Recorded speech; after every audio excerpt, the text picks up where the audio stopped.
Bonjour et bienvenue à ce que Christ a fait dévotion. Et le titre de la dévotion d'aujourd'hui est La vie après la mort. On dit souvent que dans la vie d'un être humain, il y a deux choses qui sont incontournables. La première étant de payer ses impôts et la deuxième étant de faire face à la mort. La question à laquelle j'aimerais apporter une réponse aujourd'hui est de savoir s'il existerait une vie après la mort. Et c'est une question qui est importante à se poser parce qu'elle conditionne les actions et les choix que nous faisons sur la terre. Alors j'aimerais répondre à cette question-là en apportant 5 éléments de réponse très rapidement. Le premier élément de réponse serait une évidence que j'appelle externe. Lorsqu'on regarde autour de nous et qu'on observe les inégalités, les injustices qui sont autour de nous, force est de constater que les lois et les règles qui ont été établies par les êtres humains n'arrivent pas à répondre de façon adéquate à toutes ces inégalités-là ou à compenser de façon juste, en fait, ces inégalités-là qui ont été commises. Vous pouvez regarder dans l'actualité où vous verrez qu'il y a plusieurs personnes qui ont commis des crimes, mais qui arrivent à s'échapper de ces crimes-là en utilisant justement les lois les failles qui sont dans les lois justement établies par les êtres humains. Et justement, une évidence qui pencherait vers une vie après la mort serait celle de penser qu'il existe un Dieu qui pourrait justement compenser de façon juste et équitable toutes les actions qui ont été menées par les êtres humains, que ce soit dans le secret ou bien de façon publique.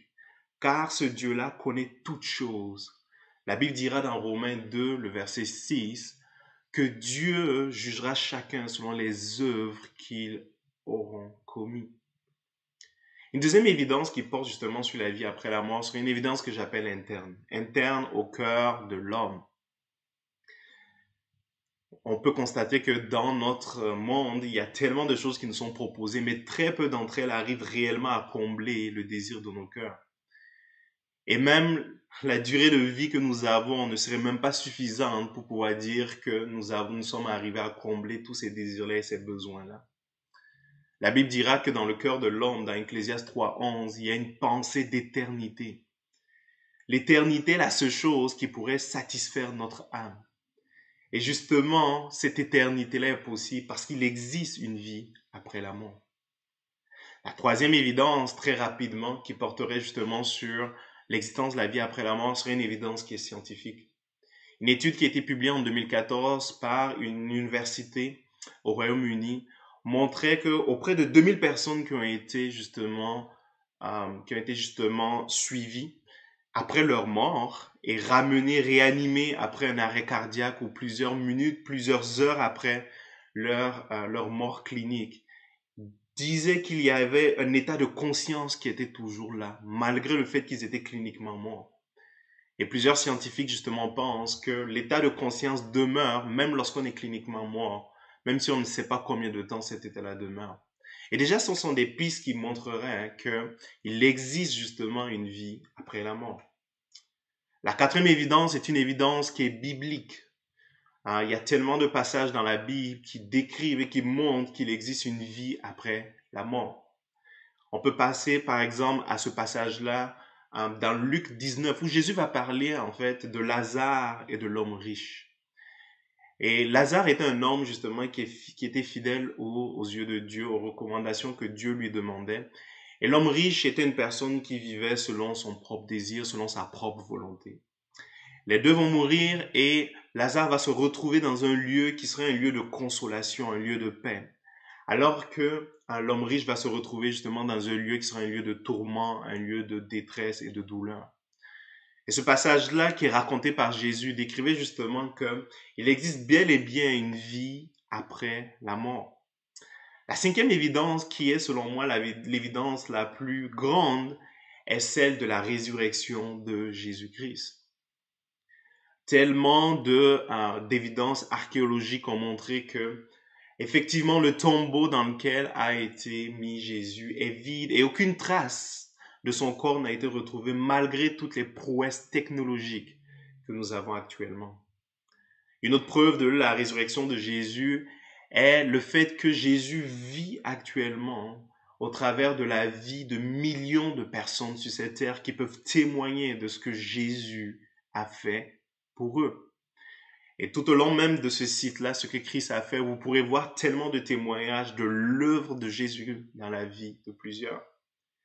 Et toutes ces évidences-là, très rapidement, nous montrent qu'il existe bel et bien une vie après la mort, que ce soit des évidences scientifiques, externes à nous-mêmes, dans notre cœur intérieur, dans la Bible, ou bien face à la résurrection de Jésus-Christ. Et pourquoi il est important justement de penser par rapport à tout cela, c'est que cela va influencer en fait finalement la manière dont je vais me comporter sur la terre.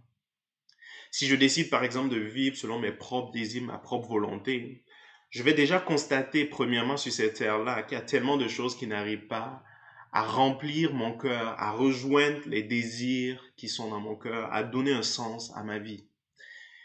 Et malheureusement, ce manque-là, je vais continuer à le vivre dans l'éternité parce que j'aurai pas justement trouvé ça sur cette terre et je ne la trouverai pas de toutes les façons dans l'éternité. Et je vais vivre dans l'éternité justement dans la douleur, dans la détresse, dans un lieu de tourment finalement.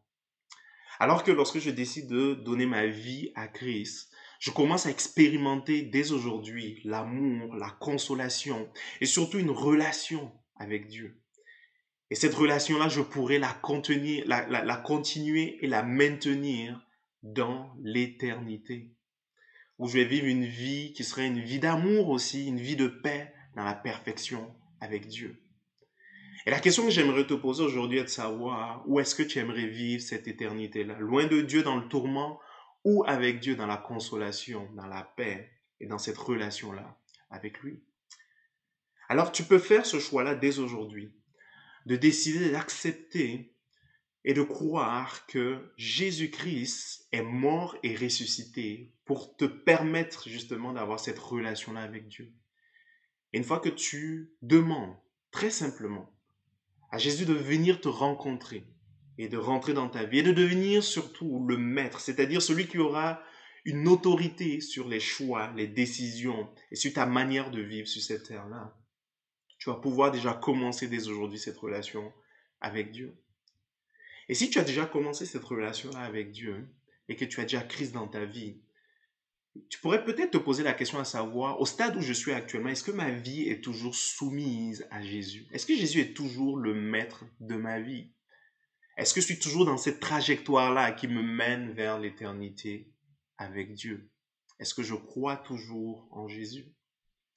Et si tu crois toujours en Jésus, je veux t'encourager très rapidement en terminant cette vidéo-là en te disant que le fait de croire qu'il existe une vie après la mort te donne du courage et de l'assurance par rapport aux choix et aux décisions que tu fais dès aujourd'hui. Une autre chose aussi, c'est que c'est une source d'espérance pour tous ceux qui ont perdu un être cher, une personne chère, qui a gardé la foi jusqu'à la fin. Car vous retrouverez ces personnes-là après la mort ou après le retour de Jésus-Christ sur cette terre. Alors soyez bénis et que le Seigneur vous accompagne, que le Seigneur vous encourage et que vous ne perdez pas espoir, vous gardez votre foi dans ces moments difficiles que nous traversons actuellement. Et je veux juste aussi rappeler qu'aujourd'hui est peut-être un jour pour toi, si tu n'as pas pris cette décision-là d'accepter Christ, de pouvoir vivre cette paix-là, cet amour-là, cette communion avec Dieu et de pouvoir le conserver même après la mort, dans le nom de Jésus-Christ. Amen.